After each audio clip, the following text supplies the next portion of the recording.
The criminal justice system exists to protect innocent people from dangerous offenders. When someone is convicted of murder and given a life sentence, the public is told they'll only be released when they're no longer a threat. That's the promise society makes to itself. But for Sarah Mayhew, Florence Habesh, John Matthews, Paul Hancock, Graham Buck, Wendy Buckney, Pauline Quinn, Christopher Pratt, John Gogarty and Clive Tully, that promise was broken. The greatest threat to their lives didn't come from a criminal who'd never been caught. It came from convicted murderers who had already killed once, been assessed as safe for release, and walked back into society with the system's blessing. These weren't unforeseeable tragedies. These were preventable murders that revealed catastrophic failures. Parole boards releasing killers years early, probation officers ignoring licence breaches, risk assessments that missed a man fantasising about cannibalism, or another maintaining a £100 a day drug habit. 10 people died because the system failed, and the courts made sure the killers would never be released again. 8 of the 10 offenders received whole life orders. Today we're covering every documented case in the United Kingdom where a convicted killer was released from custody and then murdered again. What you're about to hear will destroy any faith you have in the parole system's ability to predict who is safe to release. Case 1. Stephen Sansom. On Christmas Eve 1998, Terence Boyle kissed his wife Emmeline goodbye and headed out for the late shift as a minicab driver in Croydon, South London. His 2 sons, Matthew, 11, and James, 16, were excited about Christmas morning. Terence was 59 years old and working overtime to buy presents. By sunrise on Christmas Day, he would be dead on a stranger's doorstep, stabbed for £25.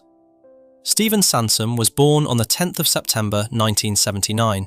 By December 1998, he was 19 years old and desperate for money. Christmas was 2 days away and he had nothing. He ordered a minicab from Croydon to his home in New Addington. When Terence Boyle arrived, Sansom was waiting with a kitchen knife. The attack was immediate. Sansom stabbed Boyle in the neck, driving the blade 12 centimetres deep until it reached the cervical spine.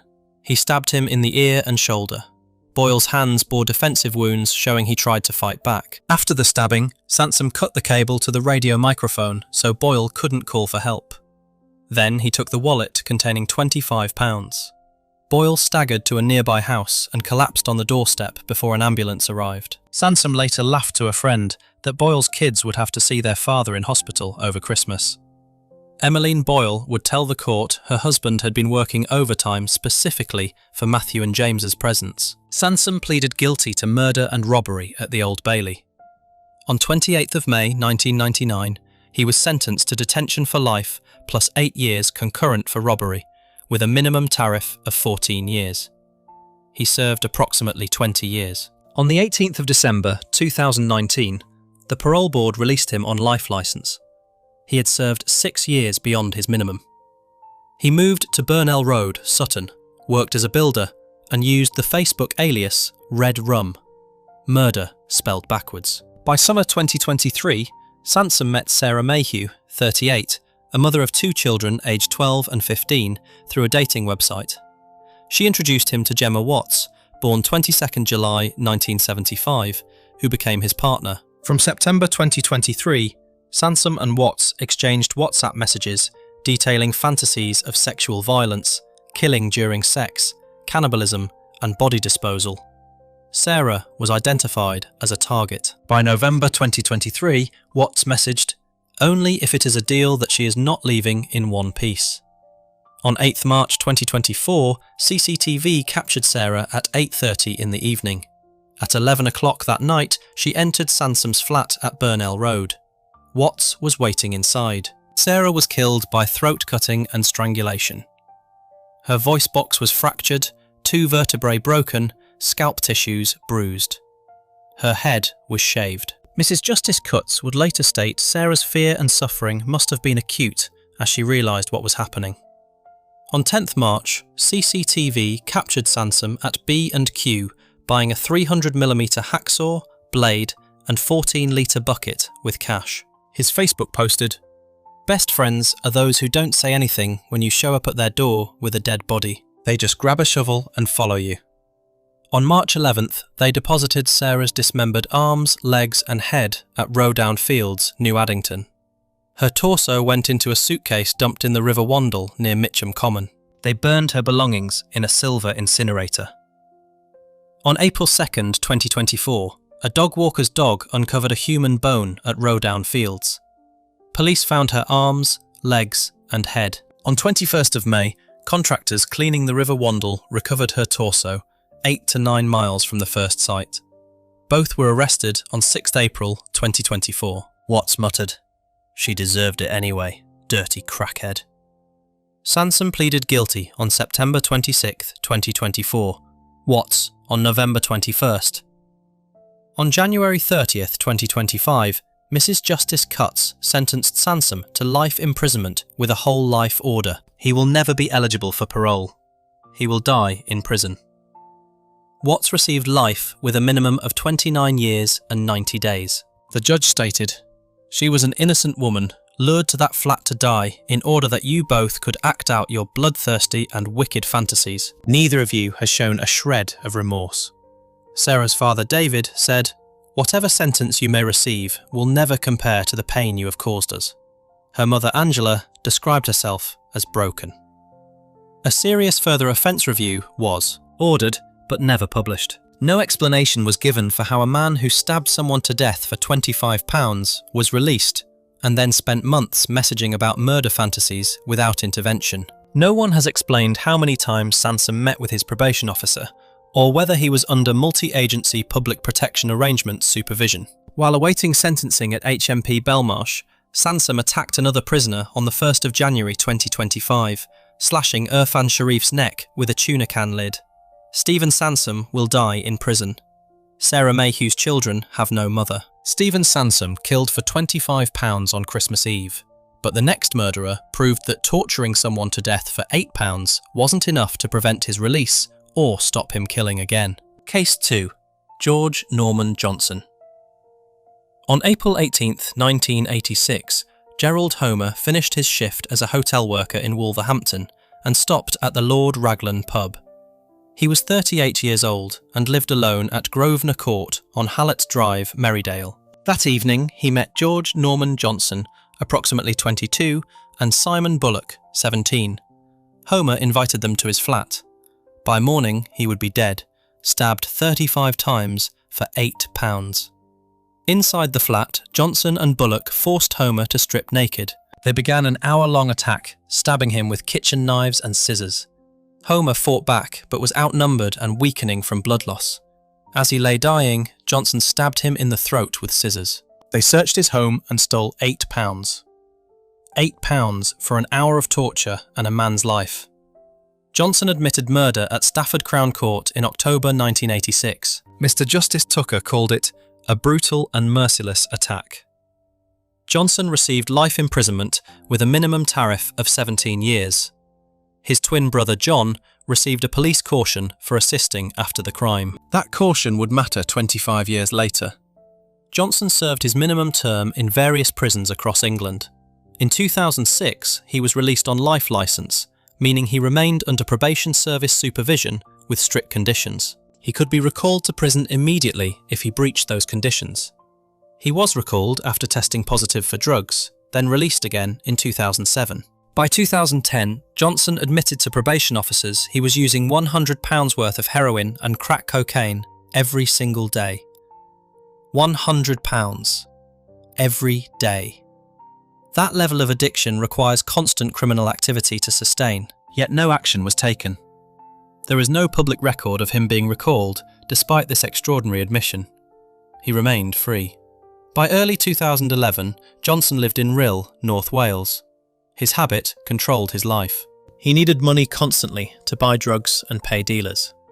Florence May Habesh was 89, a widow living alone on Grange Road.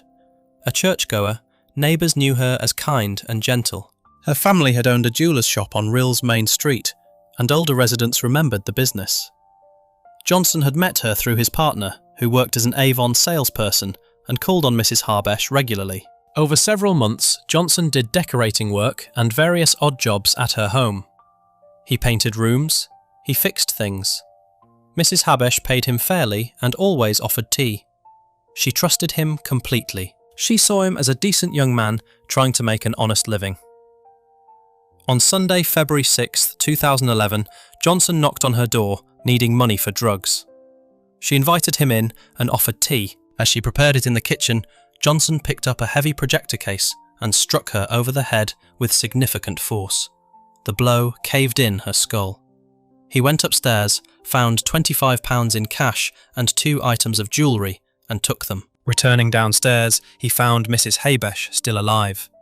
She was lying on the floor, staring at him, making gurgling noises as she struggled to breathe. Johnson later told police she was getting on his nerves by moving, so he hit her again. Medical evidence suggested she survived for several hours, possibly until late Sunday night or into Monday morning, dying slowly from her catastrophic head injuries. Johnson immediately used the £25 to buy drugs. He told his twin John what he had done.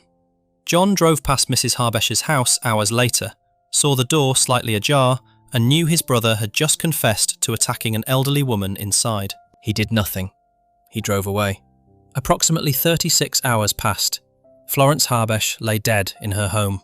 Finally, in the early hours of Tuesday, the 8th of February, John's conscience apparently got the better of him. He called police and told them something was wrong at the Grange Road address. Officers responded immediately and found Florence Habesh dead inside. George Johnson had already fled back to Wolverhampton, returning to the city where he had killed Gerald Homer 25 years earlier. He was arrested at Leecroft Avenue, Low Hill. He admitted the killing. Johnson pleaded guilty at Carnarvon Crown Court around 21st April 2011. On 3rd May 2011, Mr. Justice Griffith Williams at Mould Crown Court imposed life imprisonment with a whole life tariff. Johnson will never be eligible for parole. He will spend every remaining day of his life in prison. The judge stated, "You did not scruple to take the life of that frail, defenceless old lady who had shown you nothing but kindness. You battered her to death in her own home. When disinhibited by drugs or alcohol, you are, on any view, a very dangerous man." John Johnson pleaded guilty to assisting an offender and received 3 years. The judge noted pointedly that had John called police immediately after his brother's confession on Sunday, Florence Habesh might still have been alive when officers arrived. The judge also noted a deeply troubling aggravating factor. John had been cautioned for assisting George after the 1986 murder. This was the second time John had helped his brother cover up a killing. George Norman Johnson remains in prison under a whole life order. He will die there. Florence Habesh's family were left with questions nobody in the criminal justice system could adequately answer. How does a man who tortured someone for an hour and stabbed them 35 times get released after 20 years? How does that same man remain free in the community while openly admitting to probation services he is spending £100 a day on heroin and crack cocaine?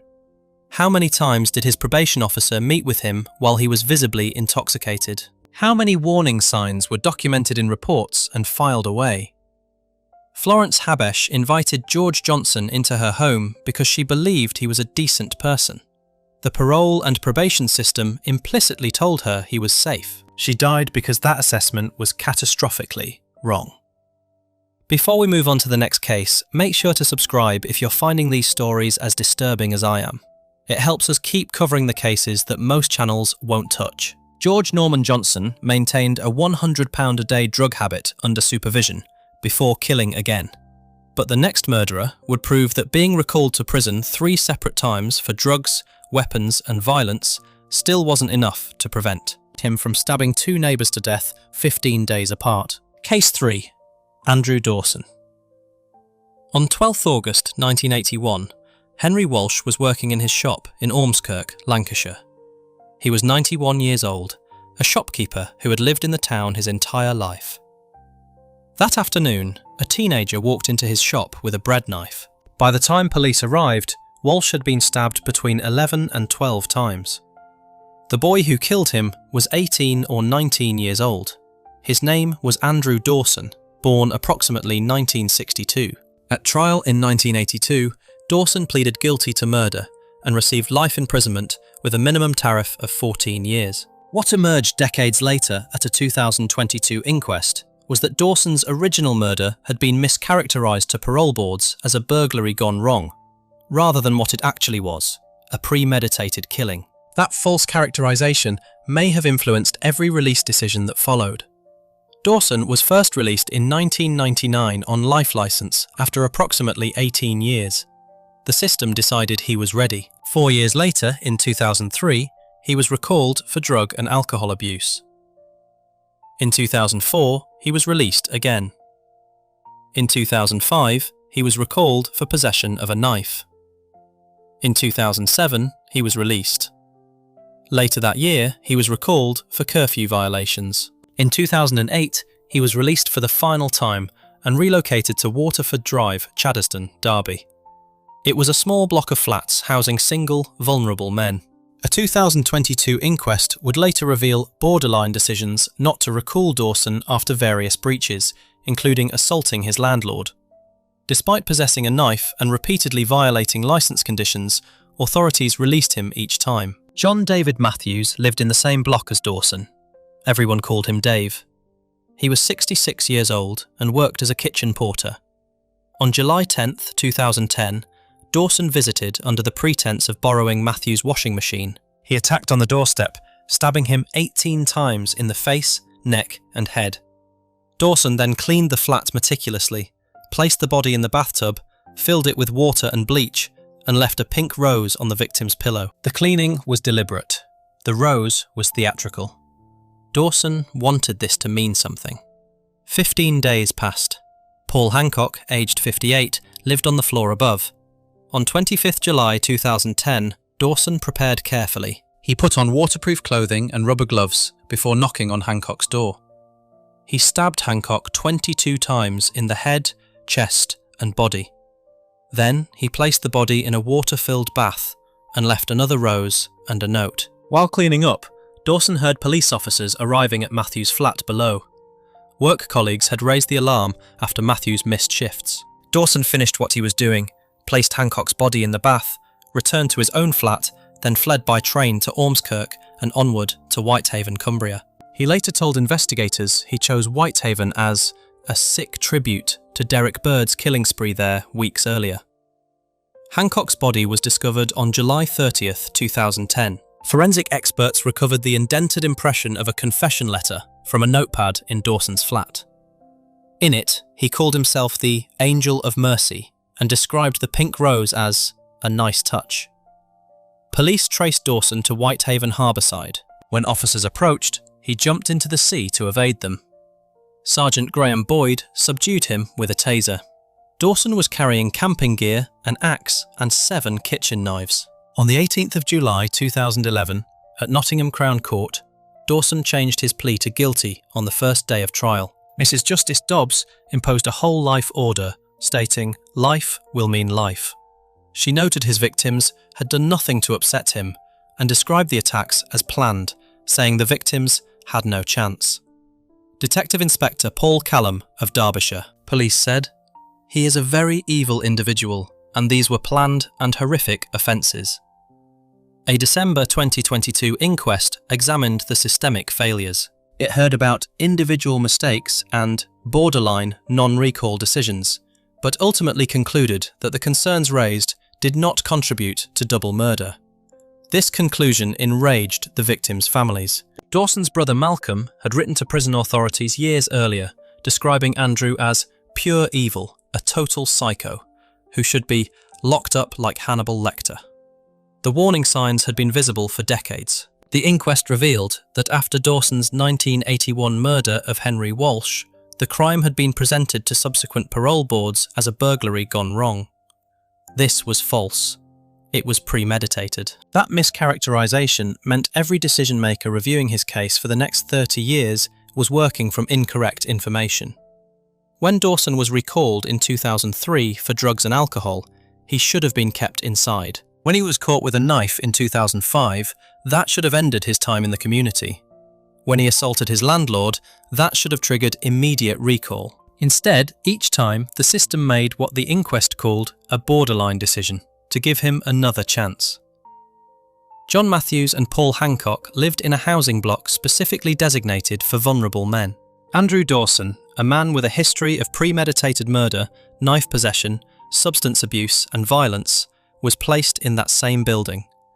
Nobody thought this was dangerous. Nobody considered that vulnerable men living in close quarters with a violent offender might be at risk.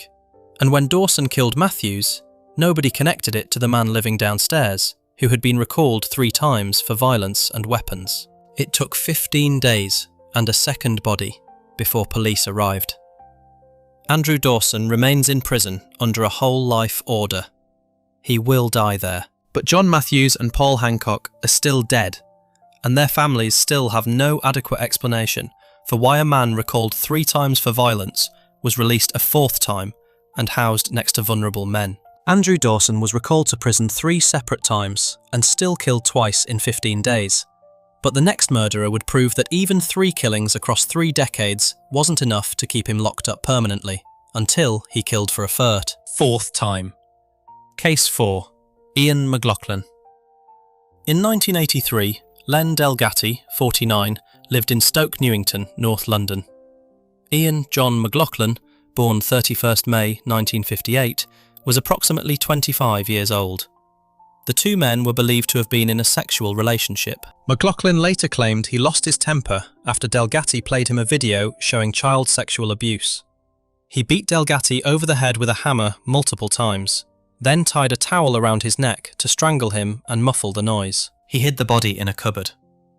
Police discovered the crime after McLaughlin, drunk, crashed a car while carrying Delgatti's credit card. On September 19, 1984, at the Old Bailey, McLaughlin was convicted of manslaughter, not murder. The distinction mattered. He was sentenced to 10 years, reduced to 8 on appeal. He was released in approximately 1989 after serving about 5 years. Between 1970 and 1983, he had been sentenced on 14 separate occasions for burglary and theft. Now he was free. After release, McLaughlin moved to Brighton. Peter Halls, 56, was a barman who ran several local pubs and offered McLaughlin work. In September 1990, McLaughlin went to Halls's flat at Silwood Road, Brighton. He stabbed him multiple times, fatally in the neck. McLaughlin claimed he believed Halls had a sexual interest in young boys. He was convicted of murder at Lewes Crown Court on July 2, 1992, and sentenced to life imprisonment. The trial judge recommended a 14-year minimum, but the Home Secretary imposed a tariff of 25 years. During imprisonment, McLaughlin spent 3 years at the therapeutic community at HMP Grendon and completed alcohol programs. Staff described his behaviour as generally good, but he failed open conditions twice. In 2004, he absconded from HMP Kirkham following allegations of sexual assault on another prisoner. In 2011, he failed to return from temporary release at HMP Spring Hill after a drunken altercation. Both times the system took him back. Both times he was eventually given another chance. On Saturday 13th of July 2013, McLaughlin was on his first release on temporary licence from HMP Spring Hill since his 2011 failure. He was 55 years old. He travelled to the home of Francis Corey Wright, an 86-year-old convicted sex offender and old Etonian, whom he had met in prison. Corey Wright, who had been jailed for 30 months in 2011 for indecently assaulting a child, invited McLaughlin in for a drink. After conversation, McLaughlin demanded to know where Corey Wright kept his gold and silver. When told it was in the bank, he grabbed a knife, forced the elderly man upstairs and tied him up. He filled a pillowcase with family heirlooms. Graham Buck, 66, a retired company director, father of 3 and grandfather, lived 2 doors away at Nettledon Road, Little Gaddesden, near Berkhamsted, Hertfordshire. Hearing cries for help from Corey Wright's front garden, Buck went to investigate. McLaughlin placed him in a headlock, dragged him into the kitchen and stabbed him fatally in the neck, slitting his throat. A neighbour who arrived second cradled Buck in his arms as he died. A nationwide manhunt followed. McLaughlin was arrested in Tottenham, North London, at approximately 1 o'clock in the morning on Wednesday, July 17, 2013, 4 days after the murder. McLaughlin pleaded guilty to murder and robbery at the Old Bailey on the 21st of October, 2013. Mr. Justice Sweeney said it was Unbelievable that he had been deemed safe for day release, but felt constrained by the European Court of Human Rights July 2013 ruling in Winter versus United Kingdom, which appeared to preclude whole-life orders. He imposed a 40-year minimum, the highest ever referred under the unduly lenient sentence scheme. Attorney General Dominic Grieve referred the sentence to the Court of Appeal. In a remarkable development, McLaughlin himself instructed his lawyers not to oppose the increase, writing, "I believe I deserve the whole-life tariff which the AG is seeking, and that the family of Graham Buck deserves to know officially that I will never be released." On 18th of February 2014, a specially constituted 5-judge Court of Appeal panel, headed by Lord Chief Justice Lord Thomas, substituted a whole-life order, ruling that UK statutory provisions were entirely compatible with the European Convention on Human Rights. The case became a constitutional landmark. HM Chief Inspector of Prisons Nick Hardwick published a review in March 2015, finding McLaughlin's release represented a fundamental failure of the system. The report found it was inappropriate to grant such a lengthy, unaccompanied, unstructured, and unmonitored temporary release, given McLaughlin's alarming risk profile: 2 prior killings and 2 prior failures of open conditions. Weekly temporary release boards at Spring Hill routinely considered 45 to 70 cases in just 3 to 4 hours. The prison's population of indeterminate sentence prisoners had surged from 20 to 111 between 2011 and 2012. Graham Buck's widow Karen stated, "Policies are just words on pieces of paper, unless those to whom they apply adhere to them." Ian McLaughlin remains in prison under a whole-life order. He will die there. Graham Buck went to help an elderly neighbour and was killed by a man the prison service had deemed safe for unsupervised day release. That man had killed twice before, failed open conditions twice before, and was still given unmonitored freedom to travel wherever he wanted. Before we move on to the next case, make sure to subscribe if you're finding these stories as disturbing as I am. It helps us keep covering the cases that most channels won't touch. Ian McLaughlin killed 3 times across 3 decades before receiving a whole-life order. But the next killer murdered an elderly woman just 17 years after killing another, having been released 7 years before his minimum term expired. Case 5. David Wynne Roberts.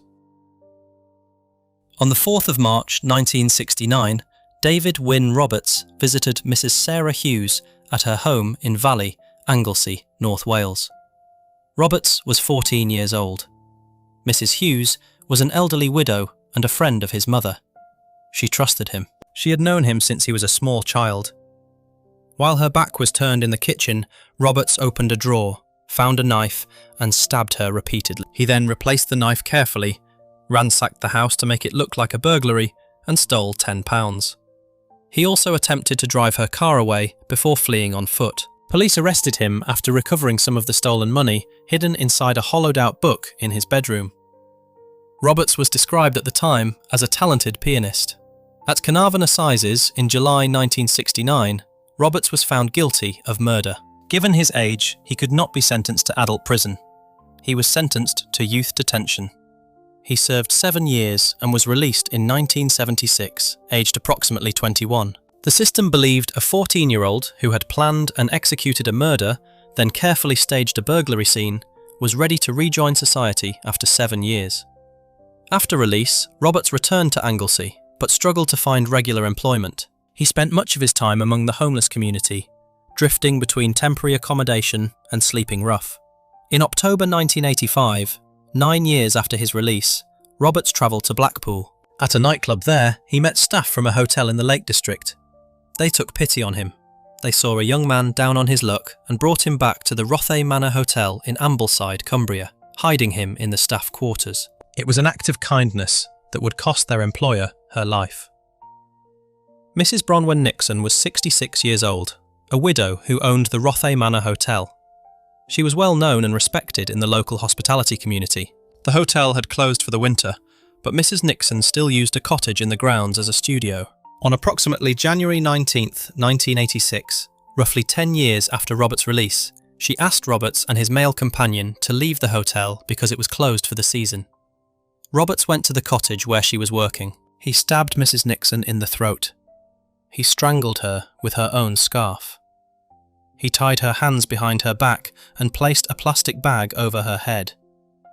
She also suffered brutal rib injuries, attributed to Roberts stamping on her as she lay on the ground. Evidence showed signs of struggle in the hallway, on the staircase, and continuing into the bedroom. The similarities to his first crime were striking. Both involved knife attacks on women in their homes during robberies. Both showed planning and deliberation.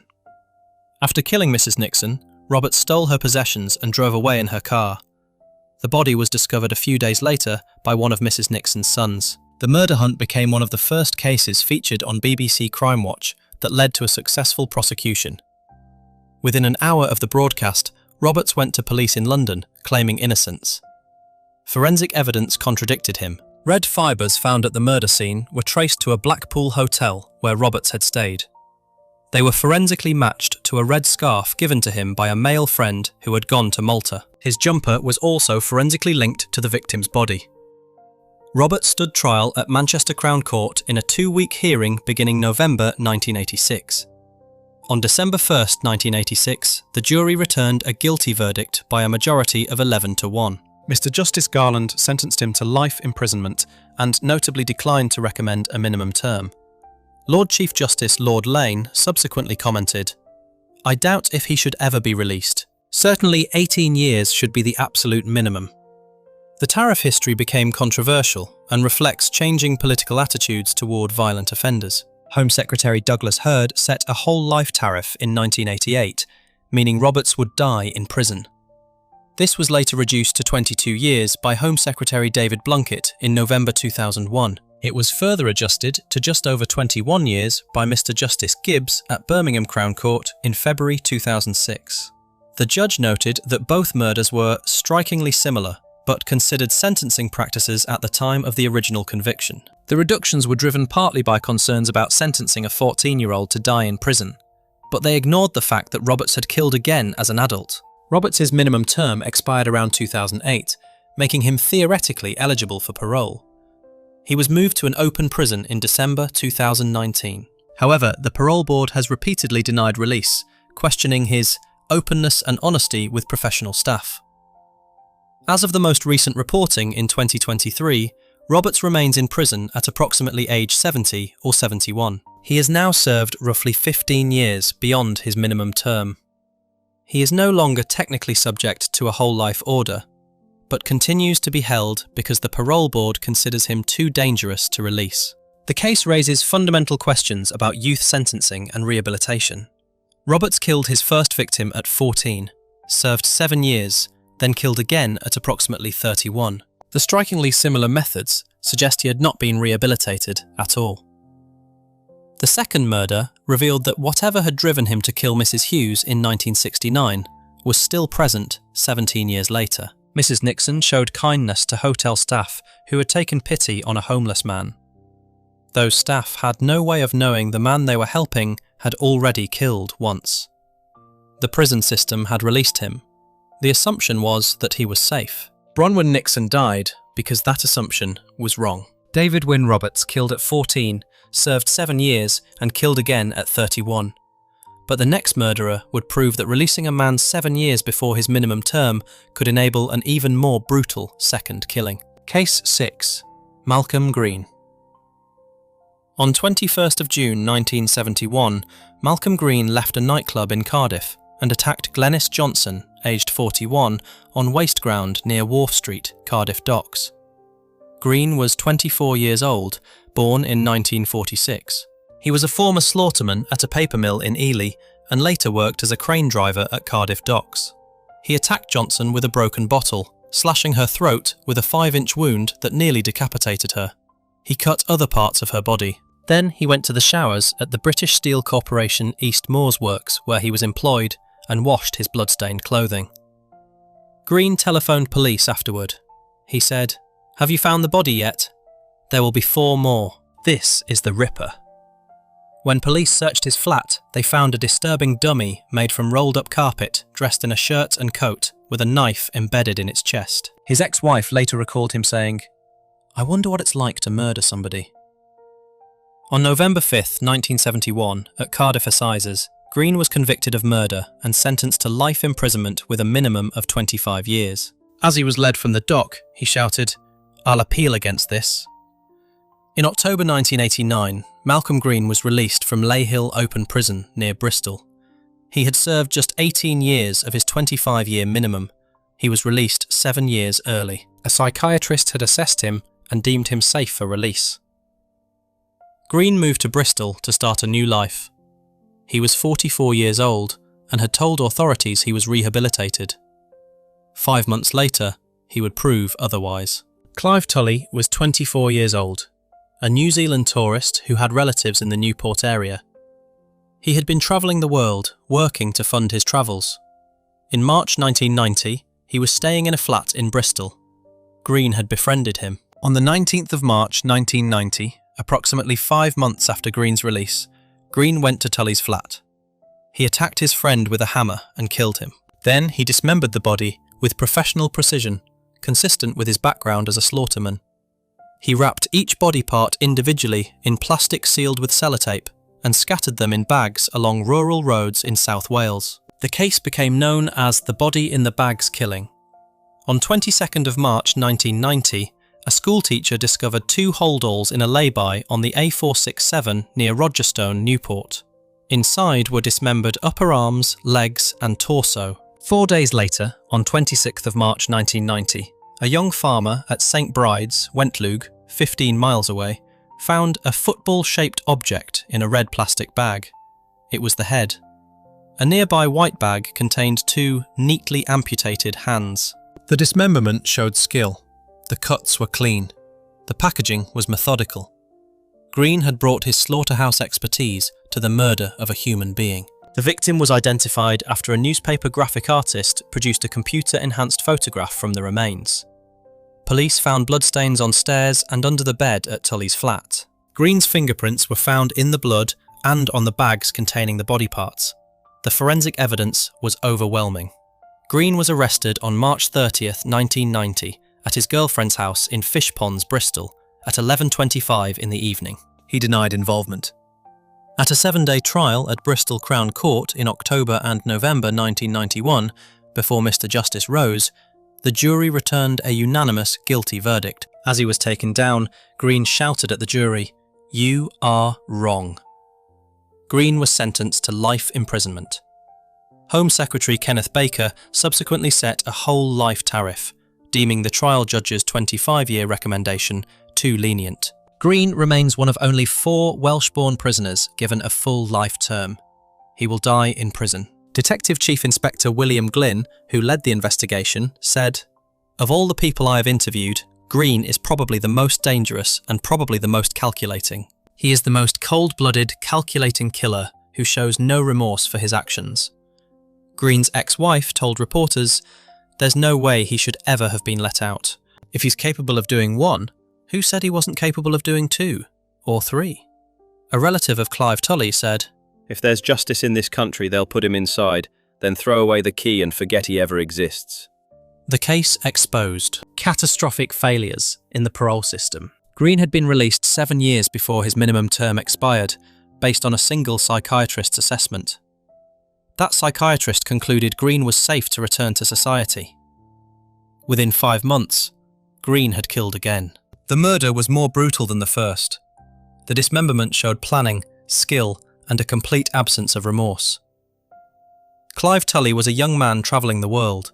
He befriended Malcolm Green, not knowing Green had nearly decapitated a woman 19 years earlier.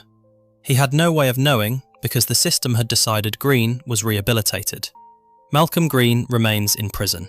Born in 1946, he would now be approximately 79 or 80 years old. No reports of his death have been found, and he continues to appear on lists of current whole-life prisoners.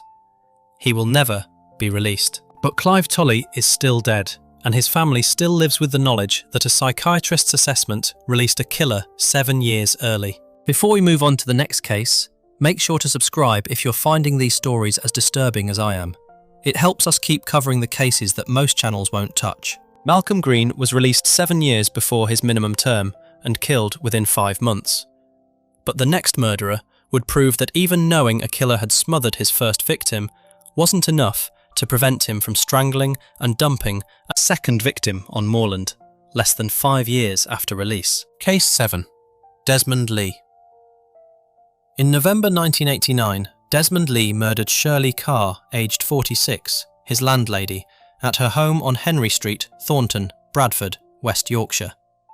Lee was 19 years old, born approximately 1970. He smothered and suffocated her. Later, when questioned by police, he told them, "I just got hold of her by the shoulders, shook her, and we ended up on the floor, and my hands covered her mouth and nose, and I suffocated her." He claimed Mrs. Carr had taunted him about the breakdown of his first gay relationship. He blamed his drinking for what happened. He said the alcohol made him lose control. Lee denied murder at trial, but was convicted by a jury in November 1990. He was sentenced to life imprisonment. He served approximately 14 years before the parole board decided he was safe for release. On 20th September 2004, Desmond Lee was released on life licence. He was 34 years old and had spent half his life in prison. The system had assessed him and concluded he was no longer a danger. He moved into the community and began rebuilding his life. Less than 5 years later, he would kill again. Christopher Pratt was 51 years old, a civil servant from Grantham, Lincolnshire. He was married and had 2 children. His family would later describe him as an extremely private, compassionate and caring person. He was privately gay, living a double life to protect his family. In early 2009, Pratt met Desmond Lee at a gay sauna in Dewsbury, West Yorkshire. They stayed in contact over the following months. Pratt believed Lee was someone he could trust. On August 15, 2009, less than 5 years after Lee's release, Christopher Pratt visited Lee's flat at Sackville Street, Ravensthorpe, near Dewsbury. What happened inside that flat would be disputed at trial, but the outcome was not. Lee killed Pratt by applying lethal force to his neck, fracturing his larynx, which is the voice box, and the hyoid bone in his throat. Pratt died from those injuries. While Pratt's body was still warm in the flat, Lee began using his debit and credit cards. He paid off his phone bill with Virgin Media. He bought alcohol for a party with neighbours. He ordered over £200 worth of food from Asda via the internet, using a computer at Mirfield Library. He attempted to buy £1,181 worth of goods from Argos. The transactions were methodical. Lee wasn't panicking. He was shopping. The next day, he bundled Pratt's naked body into the victim's own car and drove to Scamondon, near Huddersfield. He dumped the body on remote moorland off New Hay Road. Then he drove away. On August 26, 2009, 11 days after the murder, a jogger named David Sykes discovered the body on the bleak moorland. Police launched a murder investigation. They traced Christopher Pratt's bank card usage and identified Lee as a suspect. Lee was arrested and charged. Lee appeared before Dewsbury Magistrates Court on the 13th of October 2009. At trial at Leeds Crown Court in April 2010, Lee admitted causing Pratt's death, but denied murder. His defence was that it was a freak sex accident. He claimed he accidentally crushed Pratt's neck while leaning over him during sex to reach drugs. The jury deliberated and rejected this defence. They returned a unanimous guilty verdict of murder. Sentencing judge Mrs. Justice Nicola Davis imposed a whole life order. She stated, "Less than 5 years after your release, you killed Christopher Pratt. You are a dangerous and evil man."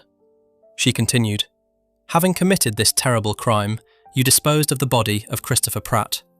It was a carefully planned and executed operation. The naked body of Christopher Pratt was left on bleak moorland, where it remained for 11 days. On the day of Mr. Pratt's death, and in the days that immediately followed, you used his debit and credit cards for personal gain. Your behaviour demonstrated a complete and callous absence of remorse."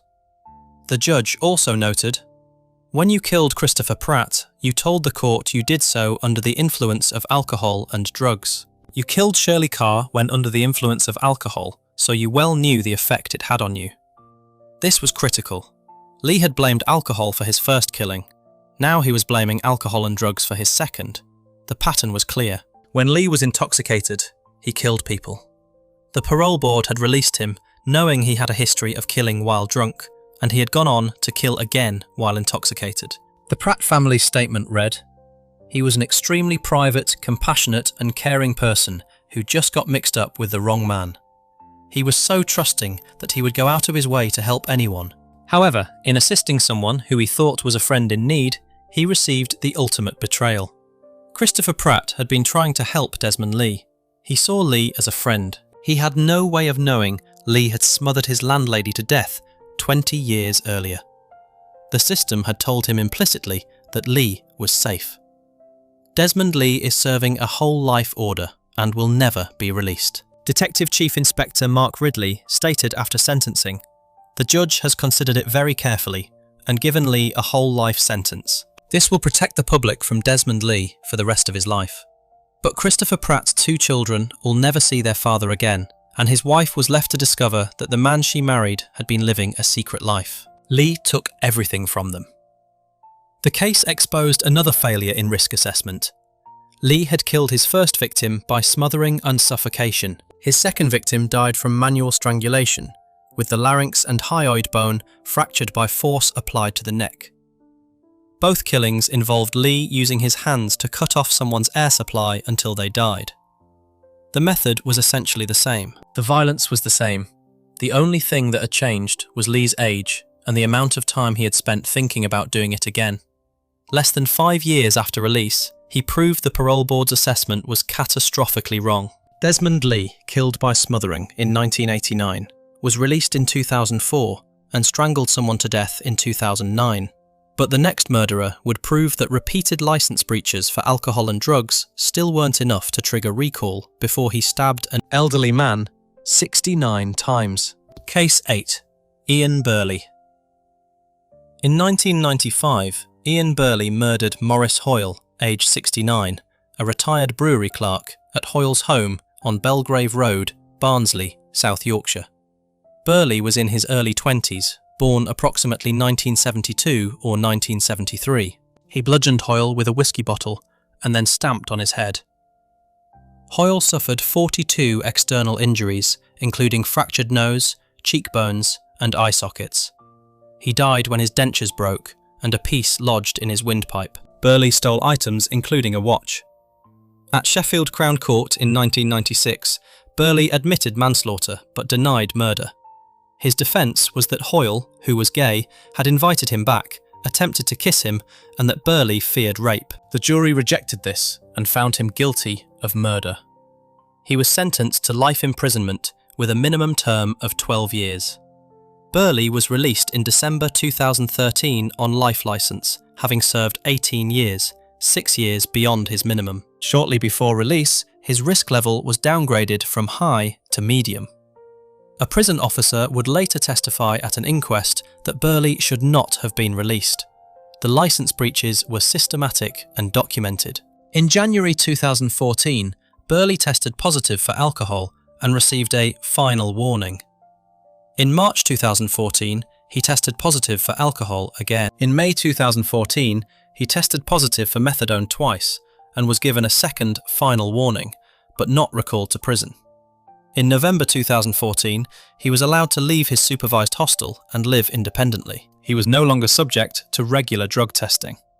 The supervision was relaxed, precisely when it should have been intensified. John Gogarty was 65 years old, a property developer and grandfather, originally from County Louth, Ireland. He lived alone on Marsh Street, Wombwell, Barnsley. On 13 July 2015, approximately 18 months after Burley's release, Burley and his girlfriend Helen Nichols broke into Gogarty's home to rob him. Burley owed a Sheffield crack cocaine dealer £500. They demanded Gogarty's bank card PIN number. Nichols went to a nearby cash machine and withdrew £500 from his account. Burley then attacked John Gogarty, stabbing him 69 times in what the judge would later describe as a sustained and frenzied attack. 69 stab wounds. After Gogarty was dead, they stole £80 from his back pocket, his watch, and a bottle of champagne. They left his body slumped behind the sofa. Gogarty's son discovered his father's body 4 days later, on July 17, 2015. Both Burley and Nichols were found guilty of murder and robbery at Sheffield Crown Court on the 4th of December 2015. On the 7th of December 2015, Mr. Justice King sentenced them. He stated, "This was a particularly brutal murder of a 65-year-old gentleman in his own home.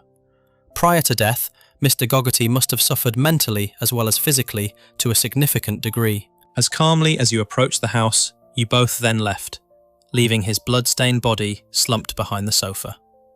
Ian Burley received life imprisonment with a whole life order plus a concurrent 16-year sentence for robbery. He will die in prison. Helen Nichols received life imprisonment with a minimum term of 20 years plus 12 years for robbery, concurrent. The Ministry of Justice ordered a review of Burley's release, but the report was kept secret under Freedom of Information laws to protect Burley's personal data. The Yorkshire Post campaigned for its publication. The public never learned what the review found. An inquest in 2019, conducted by Sheffield senior coroner Christopher Dorries, found missed opportunities by the probation service. The coroner concluded, "I consider it plain at least that Mr. Gogarty would not have died when he did if Burley had been recalled to prison in May 2014. That was when Burley tested positive for methadone twice. That should have triggered immediate recall." Additional failures included South Yorkshire Police being unaware of Burley's release because a probation report had not been logged onto their systems. Multi-agency public protection arrangements processes were not followed.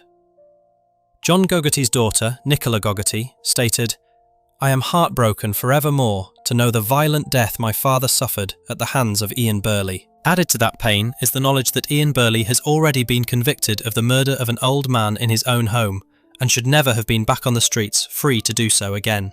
She continued, "My 4-year-old and 2-year-old ask me, most days, when is Grandad John coming down from the stars? Because they miss him and want to go and see him." Nicola fought for 3 years to get the inquest held. She said, "If the probation service had done their job properly, my father would still be here and my children would still have a grandad." Ian Burley had been given 4 chances after his release. 4 documented failures. 4 moments when the system could have recalled him. Each time, he was given another warning. John Gogarty paid the price. It was only the second time in more than 27 years that Coroner Dorries had held an inquest following a Crown Court murder trial. The failures were that serious. But the Ministry of Justice review remains locked away, protected by privacy laws meant to shield innocent people, not to hide systemic incompetence that cost an innocent man his life. Before we move on to the next case, make sure to subscribe if you're finding these stories as disturbing as I am. It helps us keep covering the cases that most channels won't touch. Ian Burley was given 4 final warnings for alcohol and drug use before stabbing a man 69 times. But the next killer would prove that even after being convicted of murdering 2 elderly sisters in 1995, being recalled for drugs and alcohol, and then re-released, the system would still house him next door to vulnerable elderly people, before he bludgeoned his 73-year-old neighbour to death. Case 9. Lawrence Beerton. On 25th of June 1995, Lawrence Beerton and his accomplice, Michael Pluck, murdered 2 sisters at their home on Herringthorpe Valley Road, Rotherham, South Yorkshire. The victims were Eileen Duddell, aged 79, and Elsie Gregory, aged 73. Beerton was 35 years old, born December 30th, 1959. The 2 men had been doing gardening work for the sisters, charging inflated prices. They returned to the house claiming to have left tools behind. When the sisters discovered them stealing, Beerton and Pluck bludgeoned and suffocated both women. They then piled living room furniture over the bodies and set them alight. Both men were convicted of murder at Sheffield Crown Court in 1996 and sentenced to life imprisonment. Michael Pluck died in HMP Rye Hill on 13th of February 2012. Lawrence Beerton served approximately 22 years before his first release. Beerton was released on life licence in December 2017. In July 2018, he was recalled to prison for repeated failures to address his behaviour and drug and alcohol misuse. On the 11th of May 2020, he was released a second time. In November 2020, he was moved to Rayton Spur, Worksop, Nottinghamshire. This was a housing complex specifically designated for elderly and vulnerable people. An alcohol monitoring tag was removed approximately 8 months before the murder, after Beerton complained of swelling in his legs. The decision to house a man convicted of murdering 2 elderly sisters in accommodation surrounded by elderly and vulnerable people would prove catastrophic. Pauline Quinn was 73 years old, described as a much-loved mother, grandmother and sister. She lived alone at Rayton Spur, suffered from chronic obstructive pulmonary disease and walked with a stick. She lived next door to Lawrence Beerton. On November 9th, 2021, at approximately 4 o'clock in the afternoon, Beerton jumped over her 5-foot rear fence and confronted her at her back door. He had been drinking vodka and rum. He had taken crack cocaine and the opioid Subutex. He demanded money for alcohol. When Quinn refused, he pushed her to the floor and bludgeoned her to death with her own coffee table. He struck her at least 10 times in the head. She sustained 29 separate injuries, including a fractured skull and brain damage. During the attack, Pauline Quinn pulled her emergency lifeline cord. The cord activation recorded audio of Beerton repeatedly striking her. Prosecutor John Camig KC told the court, "This, we say, is when Lawrence Beerton murdered Pauline Quinn in her sitting room by striking her repeatedly about the head and about the face with a wooden coffee table." The recording also captured Beerton's reaction to realising the cord had been pulled. "I have been in prison for 25 years and I don't want to go back there." The East Midlands Ambulance Service took 5 hours and 48 minutes to respond after the alarm was activated. By the time paramedics arrived, Pauline Quinn had been dead for hours. Beerton was seen driving off in Quinn's stolen Renault Clio. He visited a relative, returned to the crime scene and dropped the blood-stained coffee table into a nearby canal. He was tracked by officers and detained at a petrol station in Barnsley. At a 2-week trial at Nottingham Crown Court in December 2023, Beerton denied murder on grounds of diminished responsibility, claiming alcohol dependency constituted a mental abnormality. The jury took less than 1 hour to convict him of murder on the 14th of December 2023, along with an additional charge of theft. On the 20th of December 2023, Mr. Justice Pepperell imposed a whole life order. It was the first issued at Nottingham Crown Court since 2005. The judge stated, "You have been found guilty of the senseless and brutal murder of 3 elderly and disabled women in their own homes. You showed each of your victims no mercy. I am left in no doubt whatsoever that you must never again be given the opportunity to walk the streets. The only just sentence in this case is that you should remain in prison for the rest of your life."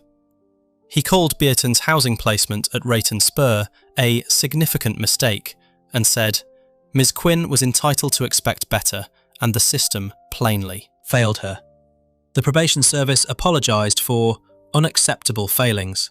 Head of Nottinghamshire Probation Delivery Unit, Saika Jabin, told the court the decision to house Beerton at a complex for elderly and vulnerable people was incorrect. 1. Staff member received a formal warning. A serious case review was conducted. Local MP Brendan Clark-Smith said, "I am appalled at what I have heard from both the Probation Service and East Midlands Ambulance Service, and there are clear failings on multiple levels." Quinn's family statement read, "Pauline Quinn was a beloved mother, sister and grandmother whose life was horrifically cut short by her brutal and senseless murder. We, her family, are tortured by the circumstances of her death. In what should have been the safety of her own home, our mother suffered a vicious and sustained attack." Her daughter added, "My mum was elderly and frail, and she wouldn't have stood a chance against Beerton. He stole her life and ruined ours in the process. He has played a game blaming his actions on alcohol and illness. He is a monster." Lawrence Beerton murdered 2 elderly sisters in 1995, was released and recalled, then released again, and housed next door to a vulnerable 73-year-old woman who he bludgeoned to death with her own furniture while she begged for help on a recorded emergency line. Lawrence Beerton was housed next to vulnerable elderly people, despite having murdered 2 elderly sisters decades earlier. But the final killer would prove that even repeated warnings from his first victim's family about drug use and erratic behaviour weren't enough to prevent him from torturing and sexually assaulting the neighbour he called a second mother. Case 10. Brian Whitelock. In October 2000, Brian Lyndon Whitelock murdered Nicholas Morgan, aged 34, in Blaenau Mice, Swansea, during a drink and drug-fuelled argument. Whitelock was 33 years old, born February 28, 1967. He battered Morgan to death with a pickaxe handle or hammer, causing numerous skull and face fractures. He then set fire to the body and the house to destroy evidence. His own brother, Glenn Whitelock, who was asleep upstairs, died of smoke inhalation in the resulting blaze. Whitelock was under the influence of Valium and alcohol at the time. Convicted in 2001 of the murder of Nicholas Morgan and the manslaughter of his brother Glenn, he was sentenced to life imprisonment with a minimum term of 18 years. That tariff expired in October 2018. The parole board directed release on the 2nd of January 2019.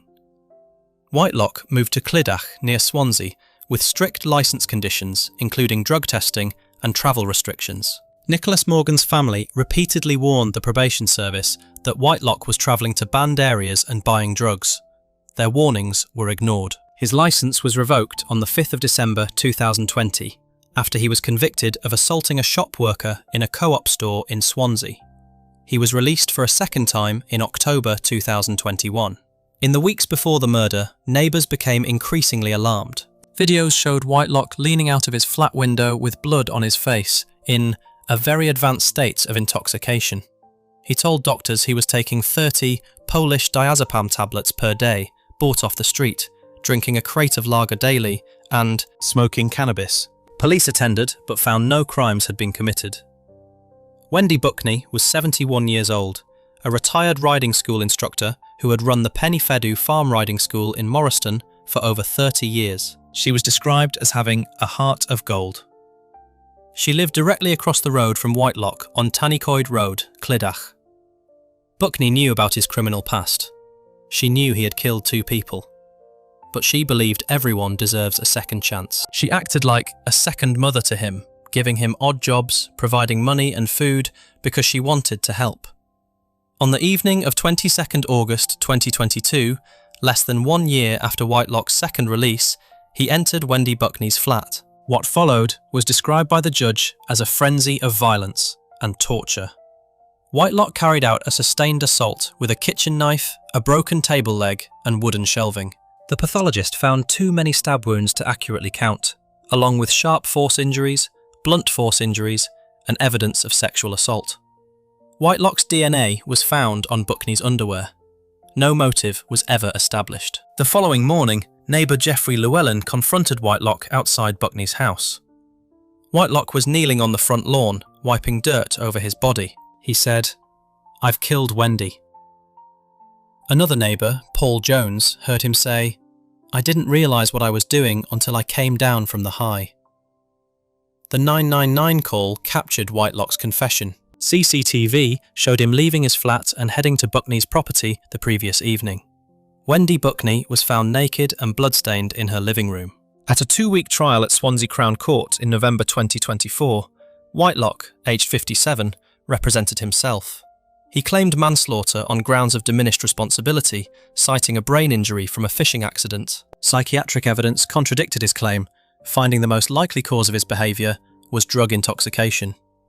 On November 27, 2024, the jury returned a unanimous guilty verdict after deliberating approximately 30 minutes. After the verdict, Whitelock shouted at the jury from the dock, "I hope you all suffer a brain injury." He was escorted from the courtroom. During trial, he had repeatedly interrupted the prosecution's closing arguments and was briefly sent to the cells. On the 20th of December 2024, Mr. Justice Griffiths imposed a whole life order. Applause broke out in the courtroom. The judge's sentencing remarks were devastating.